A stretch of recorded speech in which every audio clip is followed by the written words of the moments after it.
এবং আপনি কোনদিন গুগলে দেখছেন কিনা, গুগলে আপনাকে একটা জিনিস দেখায়। দেখেন, দেখতে পাচ্ছেন? আমি যদি এখন দিই গ্রেটার বাংলাদেশ বলে ইন্ডিয়া, পাকিস্তান, আফগানিস্তান, বার্মা সব মিলে যেটা ম্যাপ দিই, গুগল ছাপাবে?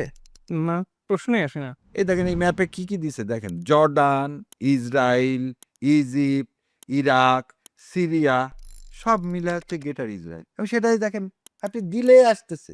তার মানে পাওয়ার যার, রাইট তার। কিসের ইন্টারেস্ট হলো? আইসিসি তার উপরে হচ্ছে দিল, নেতানিয়াহুর উপরে। কি দিল? ওয়ারেন্ট ইস্যু করলো। ওয়ারেন্ট খালি কার উপর বলবৎ হবে জানেন? গাদ্দাফির উপর। ওয়ারেন্ট সাদ্দামের উপর। যেখানে মুসলমান সেখানেই হচ্ছে ইন্টারন্যাশনাল ল। যেখানে মুসলমান খায় না, যেখানে একটু শরিয়ার শুনবেন, সেখানে সবাই লাফায়া পড়লো, এই মেয়েরা তোমাদের আর পড়ালেখা হবে না। আপনি দেখেন তো যে ইরানে কত পার্সেন্ট মেয়ে সরকারি কাজ চাকরি করে?